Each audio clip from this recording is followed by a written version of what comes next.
Olá pessoal, tudo bem? Estamos aqui mais uma vez para fazer mais algumas, trazer mais alguns esclarecimentos, trazer mais algumas respostas, né? Na verdade, trazer um resumo do que nós vimos no nosso último encontro lá no Tutsi, no templo de Umbanda Ternário Sagrado, que aconteceu ontem. Ontem foi um dia muito produtivo de aula, de encontro, né? Nós fizemos um resumo de diversos encontros que nós fizemos, encontros que duram praticamente entre 1h30 até 2 horas. Depois nós partimos para a prática mediúnica, partimos para o desenvolvimento mediúnico, um desenvolvimento de repente um pouco diferente do que nós vemos por aí, onde o médium tem a obrigatoriedade de girar, de fazer a sua trazer a entidade em terra, né? É um desenvolvimento um pouco diferente, respeitoso e podemos colocar assim de uma certa forma ecológico. Eu anotei também a liberdade de anotar alguns assuntos que nós conversamos ontem, né? Para ficar mais de mais fácil acesso. Nosso debate hoje, ou nosso esclarecimento, até mesmo para aqueles que não conseguiram estar presente no dia de ontem no nosso encontro. Esse foi um encontro muito legal, um encontro muito bacana, onde nós tivemos a casa razoavelmente cheia, né? Alguns filhos não puderam estar presentes por diversos motivos particulares, mas sem dúvida nenhuma foram abraçados mesmo à distância por todos nós, né? Então vamos lá, né? Primeiro assunto que já foi um assunto de um vídeo que nós já fizemos, mas um assunto novamente, porque tinha pessoas novas, trazendo sobre o orixá, né? Como é o orixá regente, a necessidade de saber o orixá regente dentro da Umbanda, né? E assim por diante. Nós esclarecemos bem, trouxemos bem aquela primeira narrativa que nós tivemos, nosso primeiro, segundo encontro, e depois disso transformou-se em um vídeo, trazendo sobre a importância do primeiro orixá a ser cultuado é o seu ori, né? Porque mesmo através do seu ori, que o seu orixá regente, ele traz as suas imantações, traz as suas energias, faz o manifesto em sua vida, não só mediúnica, dentro e fora do terreiro, né? Mas então, muitas vezes, algumas casas, né, e alguns sacerdotes, ou até mesmo algumas pessoas, faz a somatória, né? Bom, se eles fazem a somatória, se tem algum sacerdote, alguma sacerdotisa, alguma casa que faz isso, certamente tem um fundamento para isso. Nenhuma casa faz isso, nenhum sacerdote faz isso, nenhuma sacerdotisa faz isso, apenas por especular e ter aquelas informações. A importância da informação em transformar em conhecimento para depois em saberes é saber o que fazer com aquela informação, né? E ali no Tuts a gente tem, deixa bem claro, né? Que nós temos uma ficha que o neófito preenche, né? Até mesmo agora, para quem está frequentando a nossa casa para estudo, também tem a importância de preencher, e para quem é filho da casa, para quem é praticante na casa da Umbanda, da nossa Umbanda, tem a necessidade de preenchimento. É uma ficha um pouco mais complexa, um pouco mais detalhada. E ali a gente faz a somatória assim. Mas isso vem determinar o meu... Desculpe. Ele vem determinando o meu orixá. Veja bem, né? Geralmente aquela somatória onde traz a testa, a nuca, o etéreo feminino, o etéreo masculino, né? O cólon, que é o meio da testa, né? No meio, entre a testa, enfim, entre o meio da cabeça.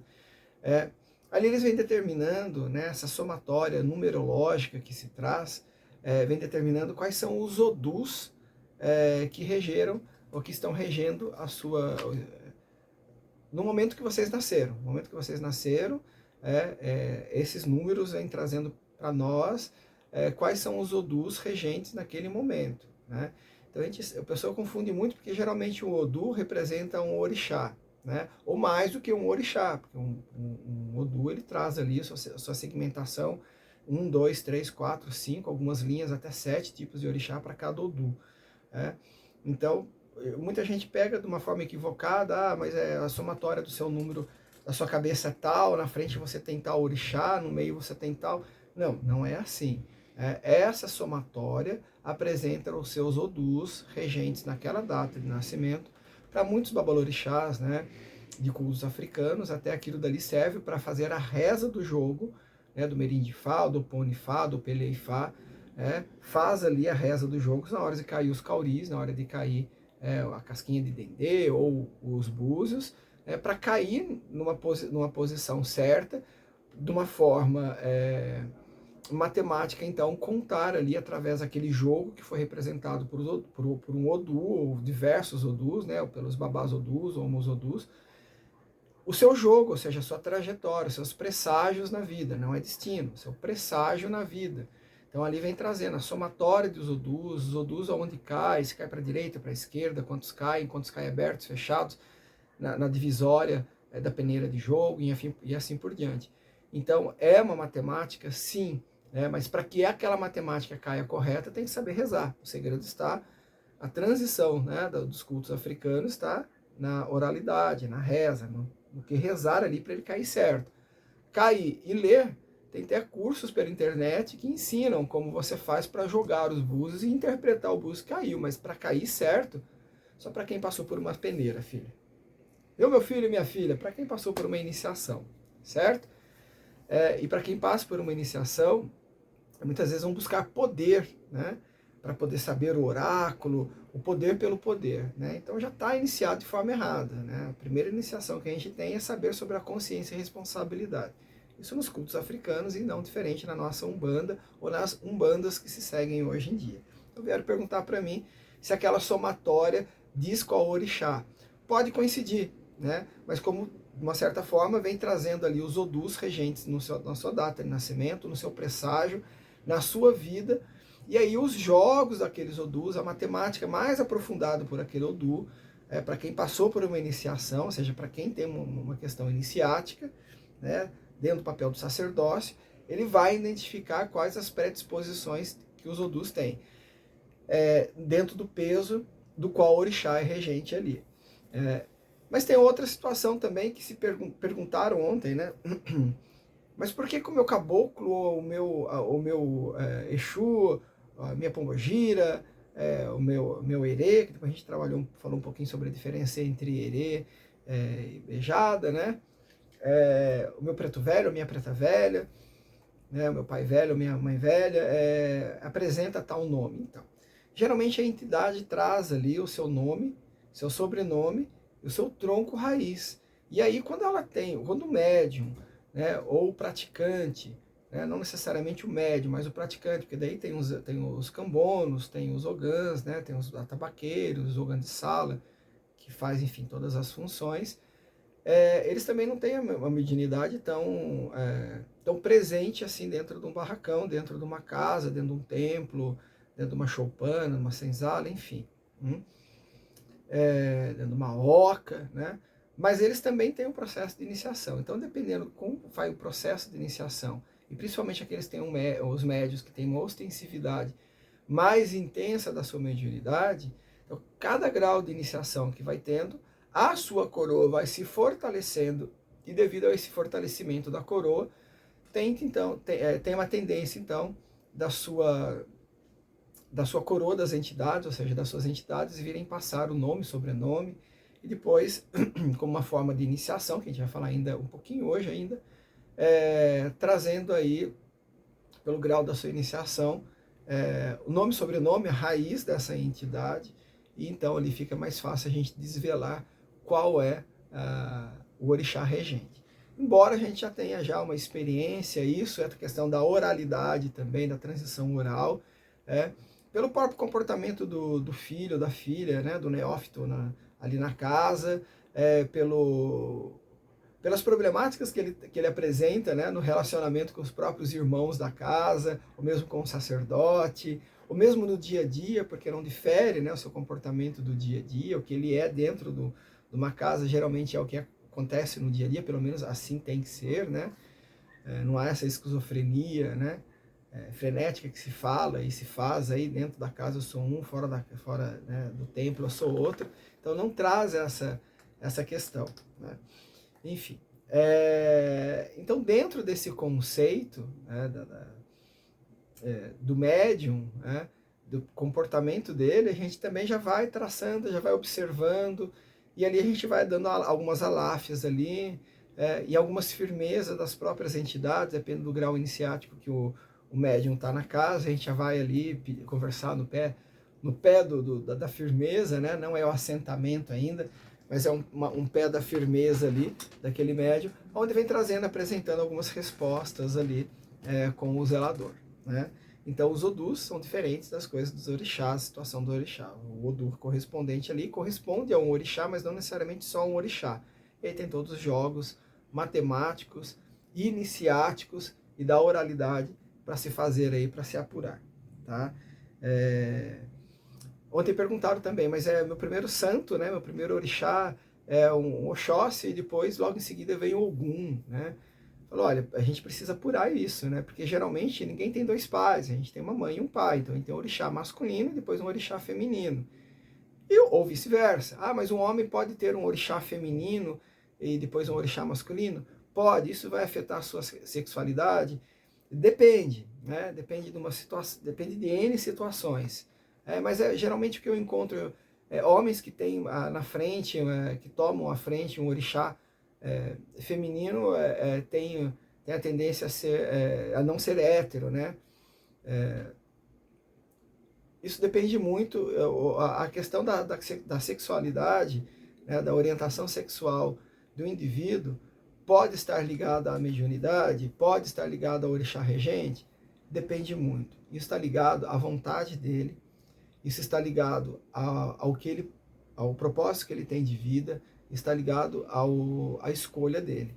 E toda escolha deve ser respeitada, dentro ou fora do terreiro. Não é usar o orixá para querer justificar algo que é injustificável, né? Não precisa usar o orixá para justificar eu sou gay porque eu sou filho de tal orixá feminina de Kauiabá primeiro, por isso que eu sou gay. Não, ele tem que ter essa convicção que ele teve essa orientação sexual e ele deve ser respeitado sem necessariamente justificar o porquê ou trazer uma desculpa que o orixá de frente é feminino. Então, ele tem que ser respeitado, todos e todas devem ser respeitadas e respeitados de forma una, de forma singular, né? E no coletivo, certo? E o primeiro orixá, que eu falo sempre para o pessoal, a ser cultuado e cultivado, a ser cuidado é o Ori, porque é através dele, então, que tem as suas firmezas, né? E até mesmo as suas iniciações dentro da nossa Umbanda, né? Tô pegando a colinha aqui, né? Desculpe. Aí perguntaram, se me permitem, né? Perguntaram, então, por que ternário sagrado? Né? O nome da casa? Não. Por que, então, sempre o senhor fala, o João, sobre o ternário sagrado, né? Então, o ternário sagrado, dentro da primeira iniciação que eu tive, foi através de uma umbanda popular, depois fui frequentando outras umbandas, outras escolas, estudando, me aprofundando, tem alguns graus iniciáticos, e algumas só estudo sem grau iniciático, outras com grau iniciático, e assim foi por diante.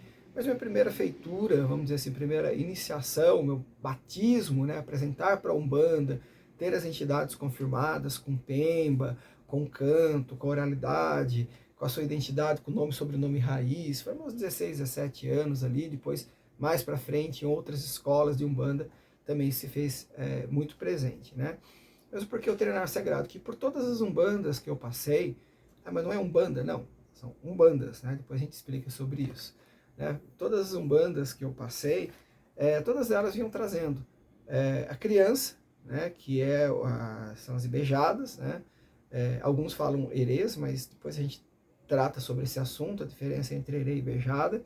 Traz aí o pai velho e mãe velha, o preto velho e preta velha, os caboclos e caboclas, né? E as crianças, né?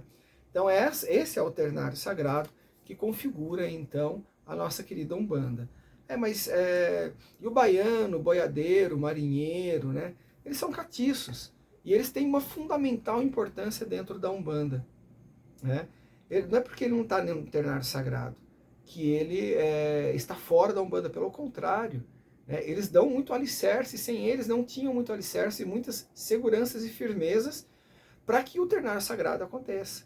Então nós temos a Umbanda e a Quimbanda, e entre eles, circulando ali, tem esses catiços, e esses catiços eles fazem parte sim, eles não estão de fora, pelo contrário, fazem parte interina da Umbanda, certo? Então a gente veio trazendo sobre essas situações aí também, ontem a gente veio conversando um pouco sobre isso. E o nosso encontro presencial que prorrogou, ou seja, anterior ao nosso encontro de ontem, a gente explicou bastante isso lá na lousa, lá trouxemos bastante informações sobre isso, né? Ontem a gente estava falando sobre alguns fatos, algumas situações mediúnicas ou de atendimento que aconteceram na nossa casa, né? Onde um dos Exus, que é da coroa do zelador, ou seja, um dos Exus que me assistem, geralmente a gente fala o meu Exu, minha Pombogira, o meu Preto Velho, o meu Caboclo, não é meu, né? É as entidades que me assistem, então a gente procura trazer essa situação. Então, dentro das entidades que me assistem, um dos Exus que me assistem é o seu Capa Preta, que veio de herança, e tem os seus Herós também, o porquê está na minha coroa, e porque que a gente tem esse grau evolutivo junto, aí a gente desenvolve junto, né? E aí, uma situação peculiar que houve lá, dentro de nossa casa ela não faz puxada, né? A gente tem a tendência em não fazer puxada de médium, porque isso desgasta muito o médium de transporte pode passar por N situações, que foi palco também de um outro vídeo que nós gravamos, mas algumas vezes se faz o necessário, ou a própria espiritualidade direciona para isso. E dentro dessa, de uma das puxadas, né, que aconteceu de forma espontânea, estava ali, né, o que alguns falam, um cumburucu de mavula, né, ou seja, um quiumba, ou um egum ali, uma fará, um zombeteiro, que tinha a maldade estabelecida dentro dele, né, e ali se faz a conversa, né, se faz uma doutrinação ali, olha, né, tem a nossa Casa das Almas, que é um portal para os hospitais e o socorro sideral, né, o espiritual. A Casa das Almas, então, ali não está para cultuar só as almas ali, colocar uma vela, colocar um ovo, fazer de forma alguma. Pelo contrário, ali é um lugar de muito respeito, onde são socorridas almas e encaminhados para os hospitais siderais, né, para os hospitais espirituais, nas altas esferas. E aí foi convidado essa entidade que estava ali, se manifestada ali, e ela falou que não iria e tudo mais, aí teve aquele embate, né, e aí o seu Capa Preta se fez presente, né, na verdade estava presente, mas se fez incorporar, e aí ele pegou a capa dele e cobriu aquela médium. Foi um efeito mediúnico muito legal, muito, assim, eu falo legal para base de estudo, né? Diversos médiums ali viram as mesmas coisas e ficaram encabulados, porque a hora que o seu Capa Preta arrancou a capa e sobrepôs aquela capa em cima daquela médium e pediu proteção para aquela médium e falou assim, então agora, já que você teve todas essas oportunidades, agora você está regido pela minha capa, né? Muitos viram fogo sair da capa, a capa realmente esquentou muito, saiu fumaça da capa, né? Todos ali presentes viram isso e não estava o Exu incorporado, né? Estava com charuto, mas não numa intensidade grande para sair do jeito que saiu ali a fumaça. Sentiu-se cheiro de enxofre, depois a gente vai falar sobre o poder magístico do enxofre. E a médium voltou, depois veio o guardião, a guardiã dela ali, para fazer a limpeza dela, para equilibrar algumas situações. E Exu falou assim, mais um que está debaixo da minha capa. O pessoal falou assim, poxa, aprisionou aquele dali. Como que acontece então? Ele teve a oportunidade de seguir o caminho correto, de seguir ali, ele não quis, ele ia ficar ali perturbando, então ele foi aprisionado? De uma certa forma foi. Mas quem aprisionou? Foi aquele Exu? Foi seu Capa Preta? Sim e não, né? Então, nós temos várias respostas. Seu Capa Preta, ele teve essa outorga para fazer isso, mas ele foi aprisionado pela capa de Exu, que está regida sobre a lei e a ordem da justiça. Então, sobre a lei e a ordem da justiça, mas e o livre-arbítrio daquela entidade, daquele quiumba, daquele espírito, né? O livre-arbítrio dele, deixá-lo solto naquele momento, ia interferir o livre-arbítrio do outro, que ele estava obsidiando.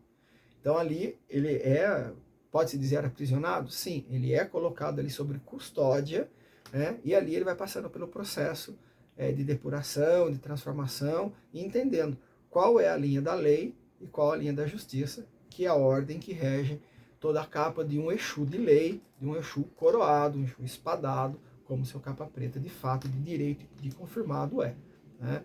E aí ali ele traz ali, o pessoal fala, nossa, pegou mais um, né? como se pegasse todos os quiumbos e colocasse, fizesse uma legião de escravos. Não é bem assim.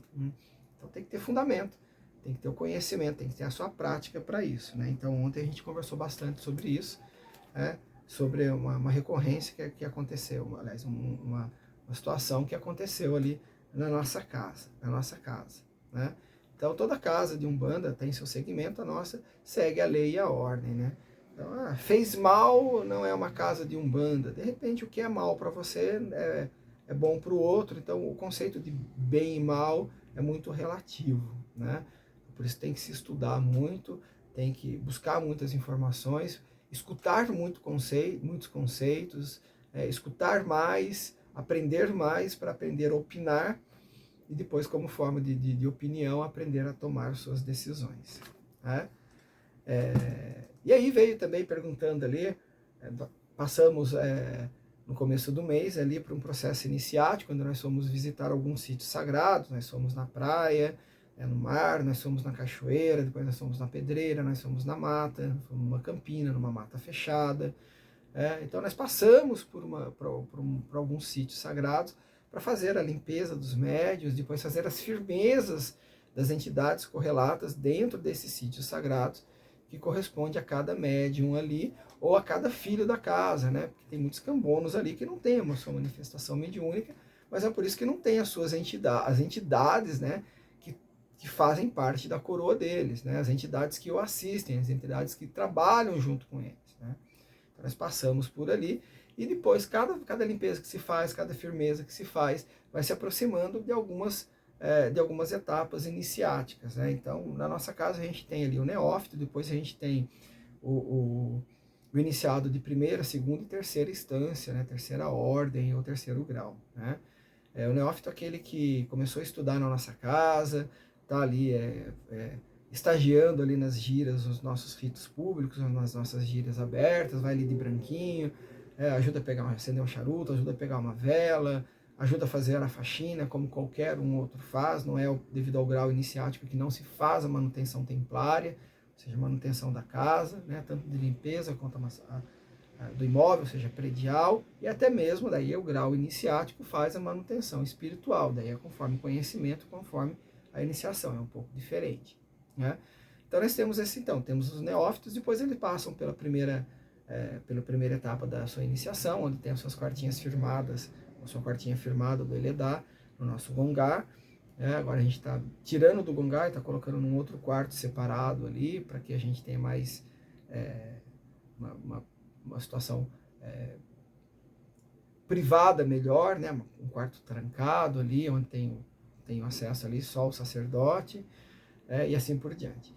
Depois também tem as suas quartinhas, né, do guardião, ou seja, deixa o pombogira, firmada também na nossa tronqueira. A gente tem várias tronqueiras ali, a tronqueira o chefe da tronqueira do terreiro, depois temos a tronqueira da coroa do zelador, e abaixo está a coroa dos filhos ali. Depois temos a tronqueira de alguns catiços ali, como em especial na nossa casa, seu Zé Pilintra, né?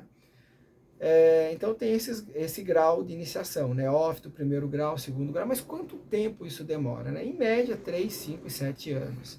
Em média. Mas isso daí porque é uma coisa engessada? Geralmente, no candomblé, sim, né? Nas culturas africanas, sim.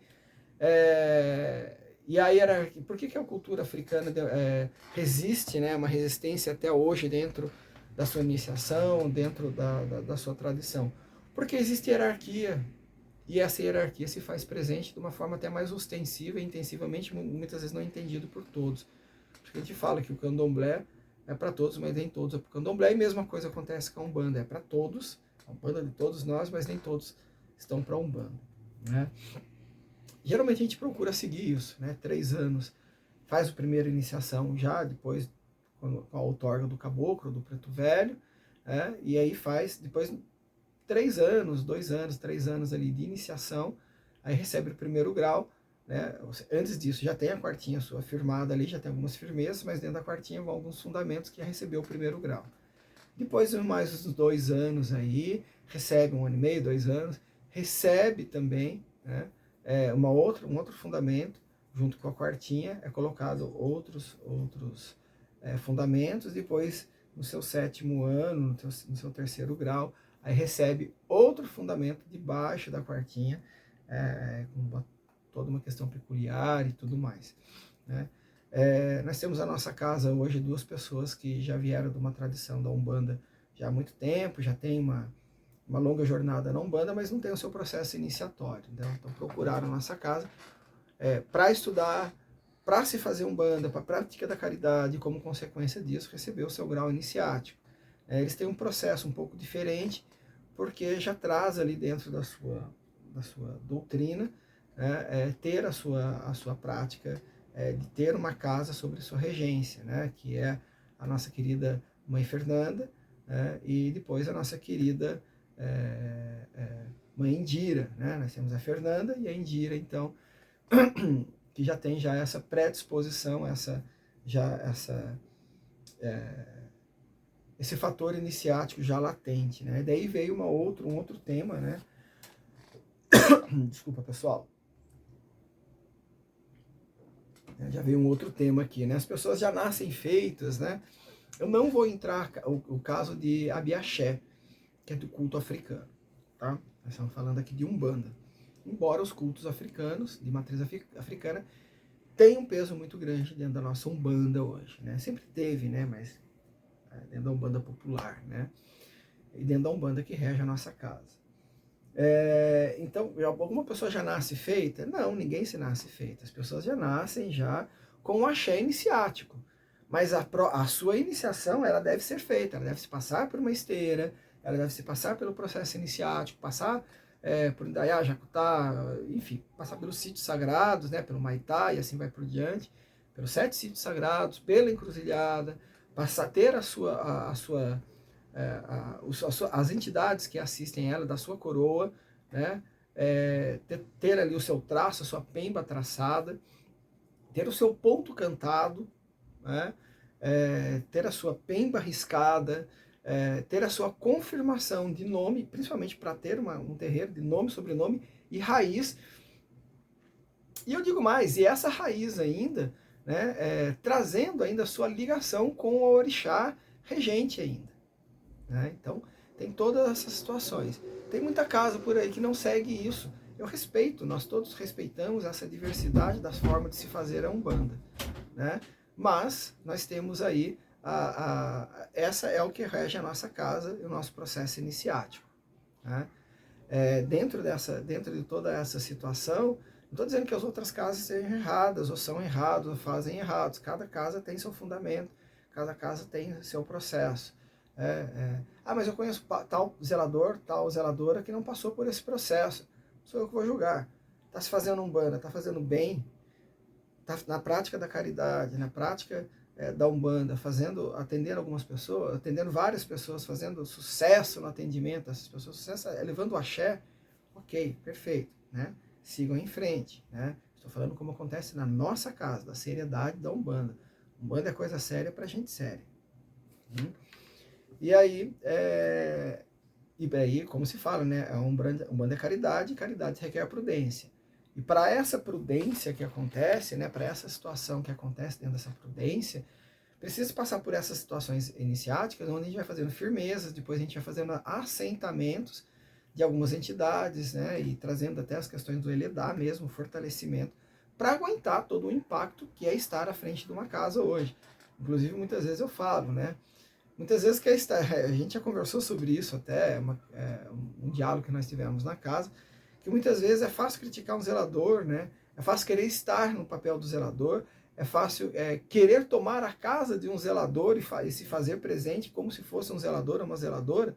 Difícil é passar por tudo que se passou, pelo todo o processo iniciático e aguentar o que ele aguenta, porque ele é a raiz, ele é o tronco e a raiz de uma casa. Os filhos são as folhas, muitos filhos são frutos, vão sair dali, né, e vão alimentar outras casas, dali vão nascer outras casas, né?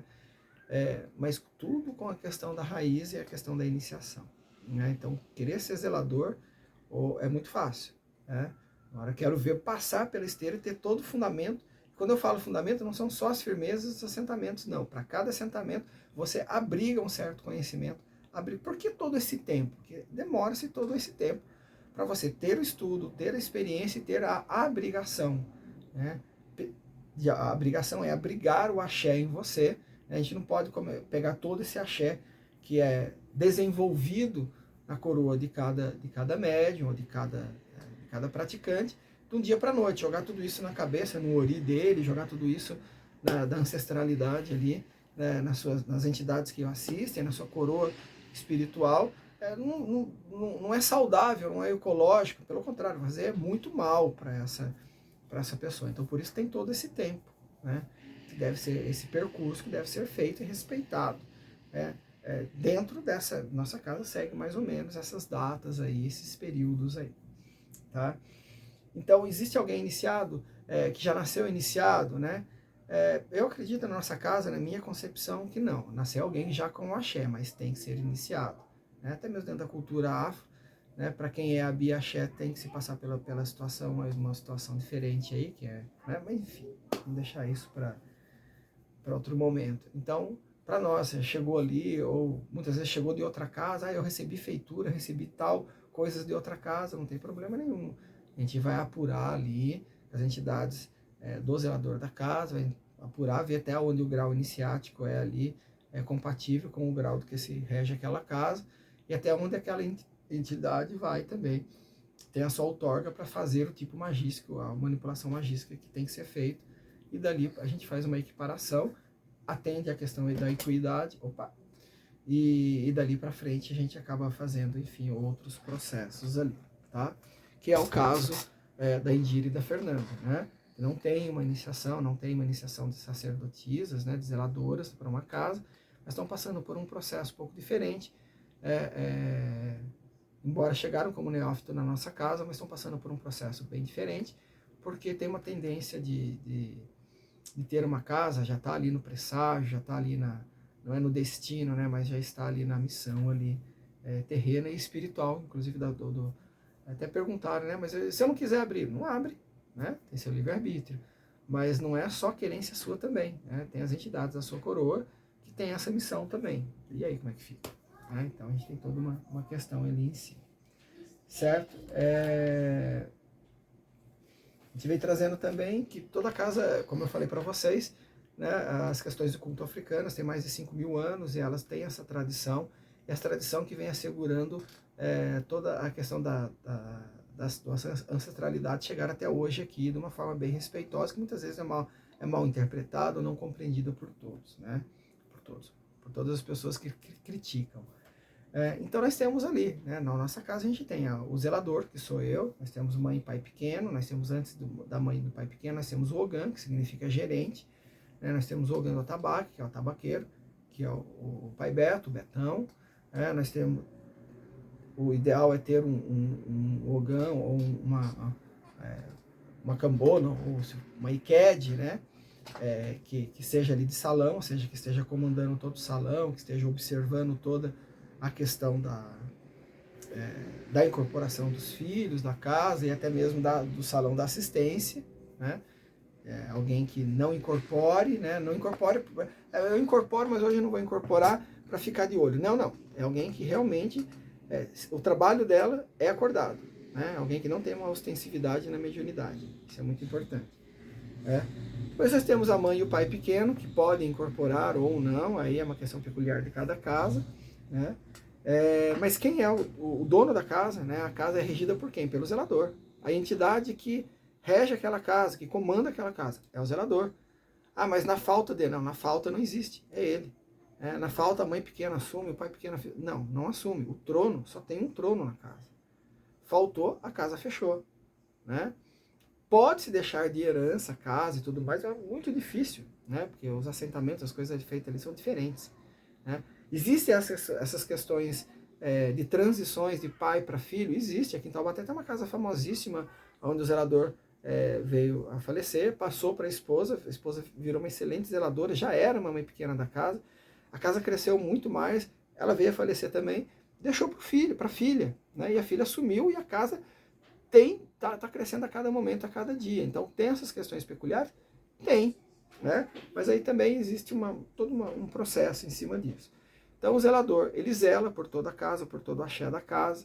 Aí muitas vezes a gente fala, né? Ah, o zelador está lavando o banheiro, o zelador tá limpando a fossa, né? Não é questão de humildade que ele não possa fazer isso, não é. Mas ele tem o seu papel na casa e tem os filhos da casa para fazer os trabalhos serviçais ali da casa, porque a mão que ele está colocando muitas vezes ali, ele pode estar alimentando um axé. E ali a gente sabe que existem algumas energias que se eu colocar a mão numa fossa hoje, eu não vou fazer um eledar ali depois, né? Existe toda uma ritualística para isso. Então, e na nossa casa é bem conceituado isso. E eu vou lavar chão, sim, se necessário, lavo louça, vou limpar a fossa como um dia de manutenção, porque daí é um dia de manutenção, né? E a gente faz todo o papel da casa, porque a casa, embora seja do zelador, a casa seja minha, mas ela atende a todos nós, né? E por que você fala assim, você frisa tanto, João? A casa é sua. Porque é, de fato, né? Está sob minha regência, eu sou o zelador, né? E minha responsabilidade estar ali. Então, por isso é a casa do João e a casa do seu pai Joaquim, a casa do seu Pena Branca, a casa de seu Zé Pilintra, de seu Tiriri, seu Capa Preta, Dona Padilha, enfim, né? Então, eles são os regentes da casa, nós somos os regentes da casa. Não significa que os outros são apenas figurantes na casa, não. Cada qual tem sua responsabilidade na casa e por isso que a casa tem essa questão dessa funcionalidade de funcionar. Se não tivesse os filhos também, ela não funcionaria tão bem da forma. A preciosidade da nossa casa são os filhos, são as filhas. Eu já disse isso várias vezes, né? Qual que é a função do zelador, então? É zelar pela casa, zelar pelo axé, passar os fundamentos, né? Fazer o processo iniciático, só ele pode fazer, né? Mãe pequena não pode passar alguns processos iniciáticos dentro da casa, né? Não pode colocar a mão em algumas coisas dentro da casa. Então o zelador ele tem essa outorga máxima dentro da casa, né? O trono é dele, e da coroa que ele assiste, né? Espiritualmente. O Ogã ele tem essa questão do atabaque, né? No candomblé, geralmente, né, nos candomblés aí, a gente tem essa questão de Ogã ser o Ogã da casa, né, o Ogã do orixá, o Ogã do axé. Né? Na Umbanda é um pouco diferente. Na Umbanda a gente tem o atabaque, ele é o Ogã, ele é o gerente da situação, mas ele não é o dono, mas é o gerente. Ele está ali sobre a regência do zelador, sobre a regência das entidades do zelador. Nenhum Ogã vai falar por uma entidade do zelador. A hora está extensa, o trabalho está muito comprido, vamos embora. Se faz isso, né? Essa entidade está ali, a casa é dela. Então, eu estou falando isso porque a gente já escutou situações dessa, não na nossa casa, graças a Deus, né? Mas em outras casas a gente acabou presenciando algumas situações como essa. Então, se traz uma questão muito de cultura afro, né, para dentro do candomblé, querendo dar poderes para o Ogã que dentro da Umbanda não tem, né? Desculpe os Ogãs, mas a realidade é essa, pelo menos a minha concepção, pelo qual eu aprendi dentro da Umbanda popular, dentro da Umbanda iniciática, dentro da Umbanda raiz, né? É tudo isso daí, né? A sua casa funciona diferente, sucesso, vai com Deus. E o pai pequeno e a mãe pequena, né? Eles são zeladores? Não são zeladores, são mãe pequenas e pai pequeno. Esses são o braço direito e o braço esquerdo. Né? Mas não é a cabeça e não é a boca, não é o qual manda, não é o qual pensa, o qual executa. Eles estão ali para dar suporte. Né? Algum filho foi reclamar do zelador para uma mãe pequena ou para um pai pequeno. Né? Jamais um pai pequeno ou uma mãe pequena pode estimular. Nossa, é mesmo aconteceu? Eu também vi isso, não concordo com isso. Para. Você está errado, você está fazendo alguma coisa errada. Se você não concorda com alguma coisa que está acontecendo, vá você, mãe pequena, pai pequeno, conversar com o seu zelador. E se você escutou alguma reclamação de algum filho, que seja neófito, primeiro, segundo ou até terceiro grau de uma casa, você não concorda, tá? Qual o fundamento que você conhece da nossa casa, conhece da Umbanda, para você discordar do zelador? É como se fosse um para-raio e defensor do zelador. Né? E aí ele vai e conversa, os filhos estão precisando de repente montar uma aula assim, assim, assim, porque tal filho veio trazendo tal questão, tal filho veio trazendo tal questão. Embora essas questões elas devem ser levadas direto ao zelador. Né? Na nossa casa nós temos ali médiuns ali, filhos da nossa casa. A maioria dos filhos da nossa casa eu conheço particularmente no lado pessoal há 30 anos, 25 anos, 15, 10, tem alguns mais novos, mas que estão no meu coração do mesmo jeito que os mais velhos. Né? Eu, enquanto papel de sacerdote, enquanto a questão de amigos também, a gente também são bons amigos ali. Né? Mas o papel de sacerdote é o papel de sacerdote. Então, na nossa casa, se tem essa questão das pessoas serem mais antigas, no convívio pessoal e particular, né, do João, né, então eles têm essa liberdade de chegar para mim e conversar, né, ainda assim dentro do respeito da hierarquia do sacerdócio. Né? Ô pai, agora, meu velho, você fez aquela situação, não entendi, o senhor poderia me explicar? O senhor fez aquela situação, será que eu entendi errado? Porque daquele jeito que o senhor fez, eu não sei se eu devo concordar ou não, porque eu não conheço todo o fundamento. É um fundamento que o senhor pode aprofundar e me passar? Não chegar, o que ele fez, não concordo, viu? Não é assim. Né? Tem, aquilo que eu falei, a questão da hierarquia deve e será mantida.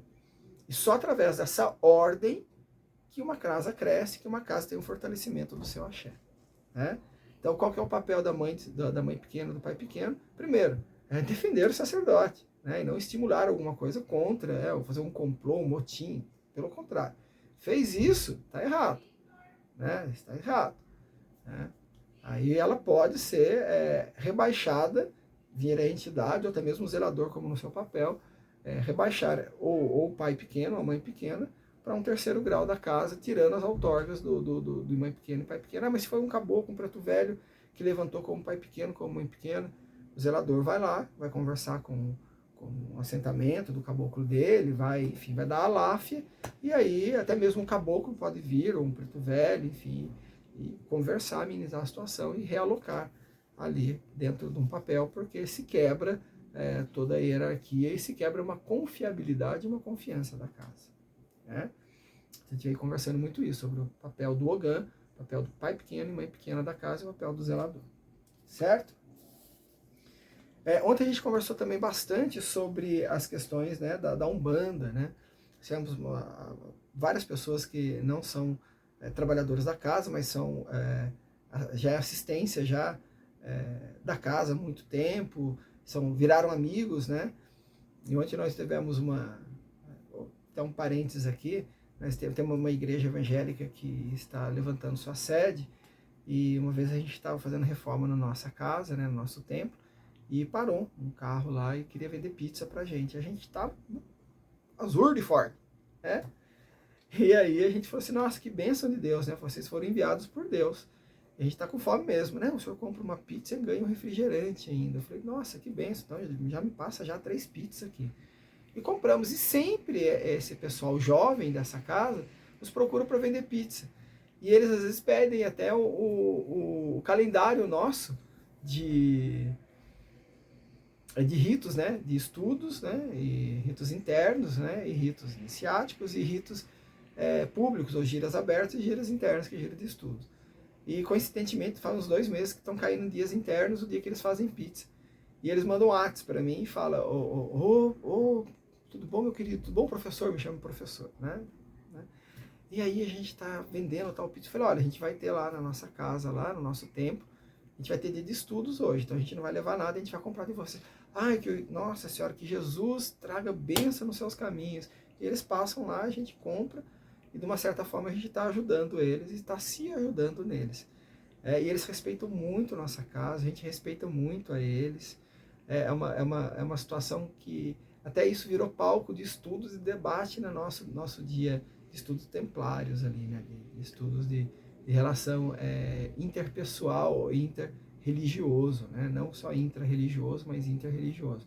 Muitas vezes os embates que mais que acontecem com nós intra-religioso, né? Uma casa com a outra. Infelizmente, não sei na sua cidade, mas aqui muito acontece disso. Né? Mas vamos lá.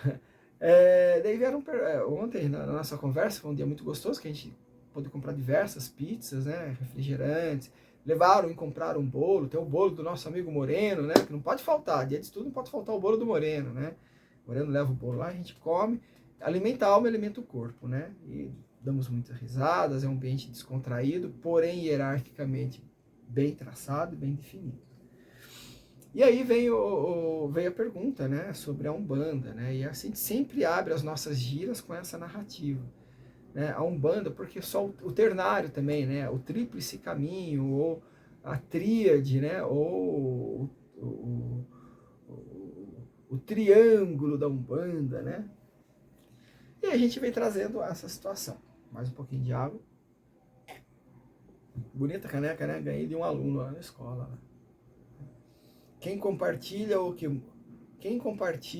que sabe, muda a história de quem aprende. Obrigado por tudo. Pessoal de recursos humanos, né? Um curso. Recursos humanos. Né? Pois é, bacana.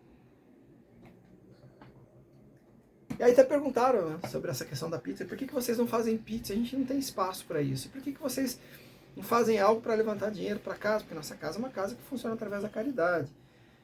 Porque vai chegar a hora certa disso. Enquanto não chegou a hora certa disso, a gente vai estar ajudando os irmãos aí. Mas por que não compra de outros terreiros? Porque são eles que vão na porta ali.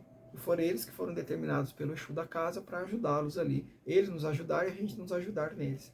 Também e ajudá-los ali a fazer isso. E o que é determinado pelo plano espiritual, ponto. Não é reticências e nem vírgula. Né? Então, às vezes tem um ponto de exclamação. E não tem ponto de interrogação. Beleza?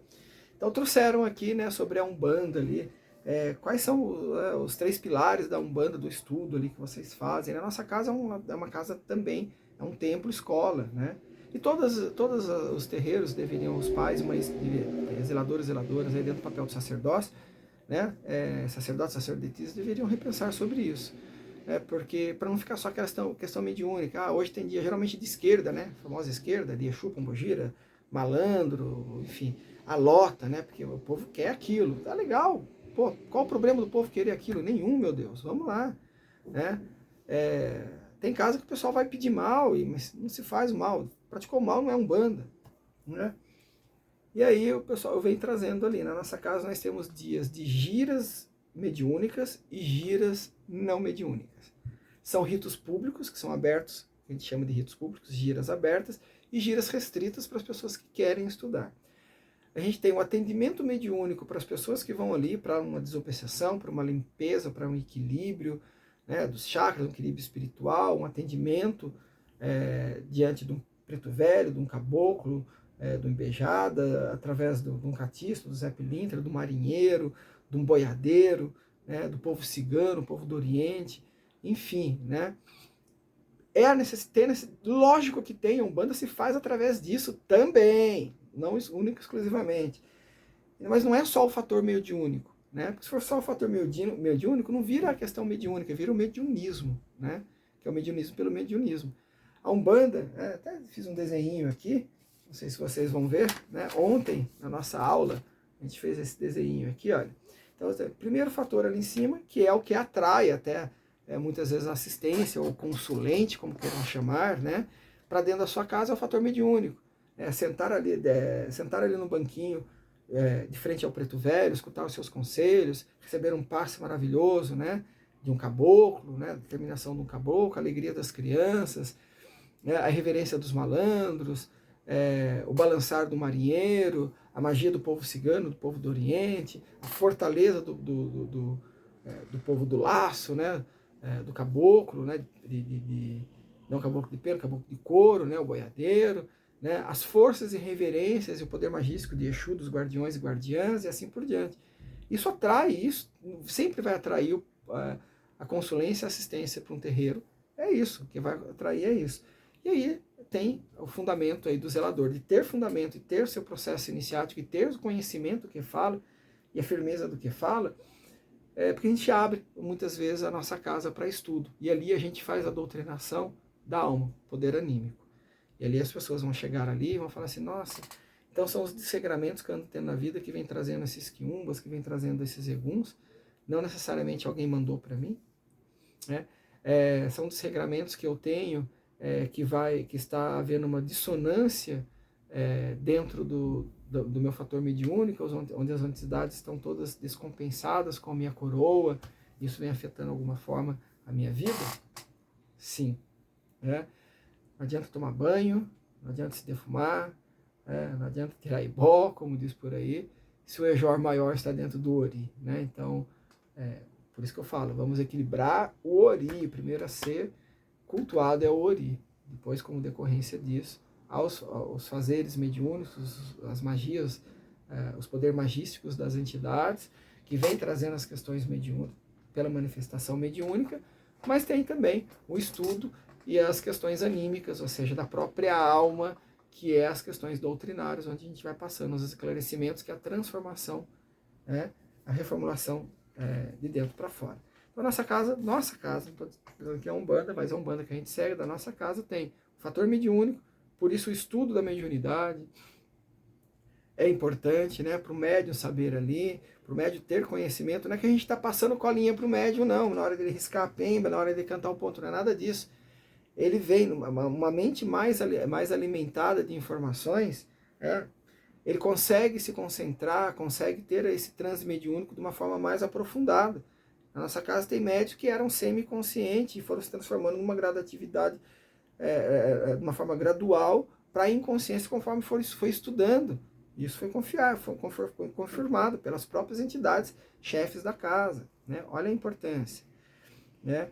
Temos as questões intelectuais e as questões de estudos, que vai ligar as questões emocionais, que é as questões mediúnicas, que estão aí dentro das questões emocionais ou psicoemocionais.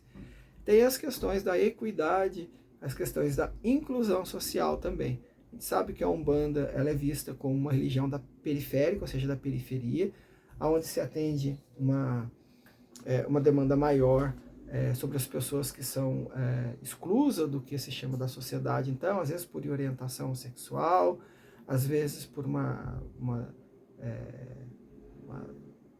por um fator socioeconômico, às vezes por uma questão de etnia, até mesmo racismo, por uma série de situações. E a Umbanda está aberta para todos. Brancos, vermelhos, amarelos, pardos, negros, pretos, como queiram chamar, está aberto para todos, porque a Umbanda é para todos. Mas eu ainda falo que nem todos são para Umbanda, né? Questão iniciática aí. Então tem sim a parte social, a gente está aí estruturando fisicamente o nosso templo para fazer aí, atender aí as questões aí de doações de mantimento, cesta básica. Aqui em Taubaté tem diversas casas que fazem um trabalho fantástico ali, tem Sebastião das Almas, né? Tem um trabalho lindo, que faz um trabalho lindo social. Tem também do Pai Bruno também, que faz um atendimento dentro da esfera mediúnica, um trabalho social também de conscientização muito legal. Tem a Mãe de Olália também, que faz um atendimento, a esposa do meu querido amigo Daniel, desde os 3 anos de idade, a gente, até 3 anos, nascemos juntos ali, né? Fomos crescendo juntos ali. Tem diversas outras casas, casa da Mãe Ana Rosa, né? Que a gente, o irmão, minha madrinha de casamento, irmãos, passamos pela doutrina espírita, passamos pela Umbanda Iniciática, lá da Ordem Iniciática do Cruzeiro Divino, lá com o mestre Axanã, que é meu querido amigo, amado amigo até hoje, o mestre Axanã. Então nós temos aqui diversos templos que seguem todos quais as suas ordens, os seus caminhos, né? Como do Pai Raul aqui embaixo também. Faz tempo que eu não encontro, preciso fazer uma visita a ele. Eu visitava muitos os terreiros aqui da região quando eu era delegado do CONUB, né, do Conselho Regional de Umbanda do Brasil, né, que tinha um vertente lá da Ordem Iniciática, da FTU também, da Faculdade de Teologia Umbandista. Daí aqui em Taubaté tinha uma subsede, tem uma subsede, e eu e meu querido amigo, irmão João Bosco, a gente era, até o Bottom, visitava vários terreiros, levando aí as questões da importância de estarmos unidos numa bandeira só, né? Então, todos esses terreiros que eu disse, do Pai Alexandre, lá de Ogum também, lá da Independência, lá, fica no pé de uma igreja católica lá, né, do grande amigo Xandão. Tem diversos outros pais, eu não quero deixar de citar nenhum, mas todos vocês moram no meu coração. Todos esses que eu passo seguem esses caminhos. Tem um trabalho social, tem o atendimento mediúnico e tem o seu desenvolvimento mediúnico, e muitos estão implantando estudos aí com essas questões doutrinárias aí. Tá certo, pessoal? Tinha muito mais para a gente conversar hoje, tinha muito mais assuntos para a gente debater hoje, né? Foram 2 lados aqui, mas tem um lado de dentro aqui ainda, né? Mas eu vou gravar num outro vídeo, se me permite, que a gente já está chegando 1 hora de vídeo aí, 50 minutos, e com um bom docente, um bom professor, a gente sabe que a atenção se retém aí durante até 50 minutos aí de uma aula, embora isso não seja uma aula, isso seja um vídeo que de repente possa ajudar para quem esteve na nossa aula presencial ou para você que está assistindo na sua casa aí, enfim. Só que eu não poderia deixar de até dar uma situação para um próximo encontro, né? Sobre cursos online de Umbanda, as pessoas estão fazendo cursos online de Umbanda, muito legal, muito bacana isso, né? Para levar informações, né? E até mesmo um grau de conhecimento, mas os saberes só se faz dentro da oralidade, dentro de uma esteira, dentro de um terreiro, certo? Muitos desses percussores aí da Umbanda online, né, vem se trazendo, né, diversos fundamentos, vem falando que Umbanda é caridade, daí clique aqui para você fazer um curso e pagar por um curso oracular, para pagar por um curso iniciático, um curso magístico. O senhor é contra? Sou contra sim. Essa foi uma pergunta que estão se fazendo já 3, 4 encontros, eu não me posicionei, mas sou contra sim. Eu acho que cada pessoa tem que ter uma casa, se fixar numa casa, ter um sacerdote, e a Umbanda se faz de forma presencial. Mesmo durante uma pandemia, mesmo durante todo esse processo que nós passamos aí, de encontros remotos que nós tivemos na nossa casa, mas se inicia dentro de um terreiro. Até mais, um beijo, até a próxima, hein? Saravá fraterna a todos.